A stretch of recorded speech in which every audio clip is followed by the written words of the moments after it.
ओम शांति। 16 मई। बाबा आज हमको त्रिकालदर्शी बना रहे हैं। बाबा नॉलेजफुल है, कहते हैं मैं आके तुम्हें सृष्टि के आदि मध्य अंत का ज्ञान देता हूँ। सारी हिस्ट्री ज्योग्राफी समझाता हूँ। तुम कैसे थे, कहाँ से आए थे। देखिए, ज्ञान जो हमें मिल चुका है, बाबा उसे रियलाइज करा रहे हैं। बाबा ने कहा कि मैं बच्चों के सामने बैठकर बच्चों से मीठी मीठी बातें करता हूँ, उन्हें बहलाता हूँ ताकि सुनते सुनते पावन बन जाएं। तो बाबा बहुत प्यार देते हैं। तो प्यार देते हुए हमें कह रहे हैं, बच्चे तुम परम धाम में थे, वहां से तुम आए, तुमने जन्म लिए जन्म लिए जन्म लिए, कलयुग के अंत में आ गए। तुम देवी देवता थे, शूद्र बन गए। ब्रह्मा के भी 84 जन्म पूरे हुए। ब्रह्मा तो एंड में कहेंगे विष्णु के 84 जन्म पूरे हुए। ब्रह्मा विष्णु शंकर 3 दिखा दिए हैं, एक से स्थापना, एक से पालना, एक से विनाश। विनाश पे बाबा बहुत अच्छी बात कर रहे हैं आज। तो बाबा ज्ञान दे रहे हैं हम सबको। इस ज्ञान से हमारी बुद्धि पारस बुद्धि बन जाती है, हमारी बुद्धि खुल जाती है। परमधाम से हम आए थे, सूक्ष्म वतन में भी तुम जाते हो। जब मैंने ध्यान में जाती थी तो सूक्ष्म वतन में जाती थी। वहां सूक्ष्म शरीर होता है, वहां स्थूल शरीर तो जा नहीं सकता। वहां तुम फरिश्ते हो, तुम्हें फरिश्ते बनना ही होता है। अब तुम आत्माओं का मुझ परमात्मा से मेला हुआ है, तुम इस मेले में आ गए हो। मधुबन में आए हैं बच्चे, उनसे बाबा बात कर रहे हैं। सेंटर्स पे तो मेला होता नहीं, वहां मेले होते हैं दुनिया के, उससे तो तुम मेले बनते आए। इस मेले से तुम उज्जवल बनते हो, पवित्र आत्मा बनते हो। इसमें तुम्हारा परमात्मा से मिलन हो रहा है, तुम्हें संपूर्ण ज्ञान मिल गया, सुदर्शन चक्रधारी बना दिया। आत्मा को पूरे चक्र का दर्शन करा दिया। तुम सुदर्शन चक्रधारी बनकर फिर चक्रवर्ती राजा बन जाते हो। बाबा ये सारा ज्ञान दे रहा है। वो कह रहे हैं, मैं ये ज्ञान कोई प्रेरणा से नहीं देता। अब ज्ञान देने की बात और विनाश की बात। मैं ये ज्ञान कोई प्रेरणा से नहीं देता, मैं ज्ञान का सागर हूँ। सृष्टि के आदि मध्य अंत का ज्ञान कोई प्रेरणा से नहीं दिया जा सकता। तुम भी पहले यही मानते थे, भगवान प्रेरणा से ज्ञान देता है, परंतु मुझे सारा ज्ञान देना है। प्रेरणा से तो कोई एक संकल्प टच कराया जा सकता है, संपूर्ण ज्ञान नहीं दिया जा सकता। तो मैं आता हूँ, ब्रह्मा के तन में आता हूँ, तुम आत्माओं से बात कर रहा हूँ, मैं तुम्हारा परम पिता हूँ। फिर लोग कहते हैं कि भगवान सब कुछ देखता है, हम पाप कर रहे वो देख रहा है, हमें सजा देता है। बाबा ने बहुत अच्छी बात कही, मैं तुम्हारे पाप क्यों देखूं, मैं उन्हें देखकर क्या करूंगा। मैं तुम्हें कोई सजा नहीं देता, ये ड्रामानुसार ऑटोमेटिकली मिलता है। जो जैसा कर्म करता है वैसा ही फल मिल जाता है। ये बड़ा सूक्ष्म रहस्य है। इसमें भगवान का एक्चुअल तो कोई रोल नहीं है, भगवान का रोल तो अब है। यदि कर्मों की सजा वो देता है तो अब संगम युग पर, बाकी द्वापुर से ये चक्र का नियम, जो जैसा कर्म कर रहा है वैसा उसको फल ऑटोमेटिकली ड्रामानुसार मिल रहा है। तो बाबा कह रहे हैं, लोग कहते हैं शंकर के द्वारा विनाश कराया। शंकर का तो कोई पार्ट है ही नहीं। शंकर भी जन्म मरण से न्यारा है, इसलिए शिव और शंकर को मिला दिया है।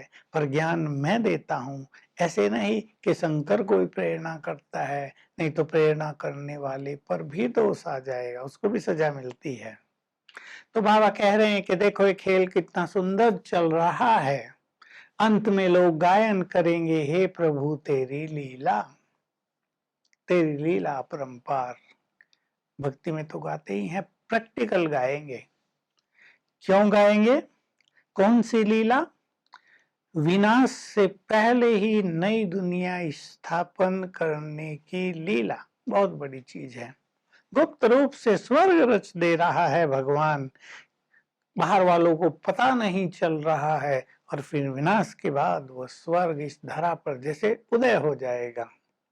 तो ये लीला, अपने बच्चों को विश्व की राजाई देने की लीला, ये सचमुच वंडरफुल है। जब संसार के लोगों को पता चलेगा तो भागे आएंगे और अपना जो थोड़ा बहुत भाग्य है वो आकर ले लेंगे।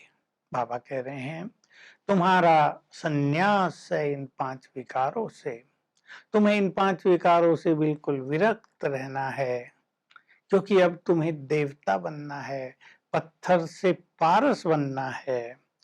बाबा कह रहे तुम्हारी महिमा मेरे से भी ज्यादा है, इसलिए तुम मेरे से भी ज्यादा लक्की हो। भगवान के लिए तो लक शब्द प्रयोग नहीं किया जाता। बाबा कह रहे, ब्रह्मा बाबा कह रहे कि देखो मेरा मंदिर तो एक आध जगह है, कहीं अजमेर में है, एक यहाँ आबू के पास ही है, और जगदम्बा के मंदिर यानी माताओं के मंदिर, देवियों के मंदिर जहां तहां हैं उन पे भी मेले लगते रहते हैं। ब्रह्मा के मंदिर पे मेला नहीं लगता। शिव के मंदिर पे भी लोग कभी भी यात्रा करते हैं, थोड़ा बहुत मेला लगता है, पर देवियों के मंदिर पर बहुत मेला लगता है। क्यों? क्योंकि तुमने भारत का उद्धार किया है, तुम भारत की माता हो, तो भारत माता की जय नहीं, मिट्टी की क्या जय करेंगे। भारत की जो माताएं हैं, जो भारत को स्वर्ग बनाती हैं, उनको वंदे मातरम, उनकी ही जय की जाती है।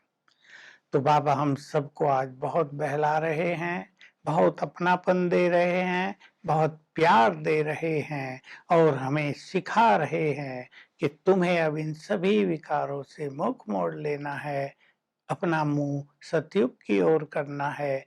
पुरानी दुनिया से तुम्हारा लंगर उठ गया है। बच्चे कहते हैं कि बाबा जल्दी जल्दी हम स्वर्ग में चलें, तो बाबा कहते हैं मैं तुम्हारे लिए स्वर्ग रच रहा हूँ, पर ये ड्रामा, बहुत अच्छी बात है बच्चे, ये ड्रामा बहुत धीरे धीरे चलता है। हमें ये बाबा की बात याद रखनी होगी। आज का वरदान है कि अपने निश्चय के आधार पर हम बहुतों के सहारे दाता बन जाएं, ये हमारी बहुत बड़ी सफलता होगी। तो निश्चय से हमारी विजय होती जाएगी और हम बहुतों को सहारा देंगे, आगे बढ़ाएंगे। तो आज बाबा की ये प्रेरणा है वरदान में कि हम सहारा दाता बने। ऐसे जो निश्चय बुद्धि विजयी रतन है, वो समस्याओं से या परिवार वालों से किनारा नहीं करते, पर उन पे विजयी हो जाते हैं।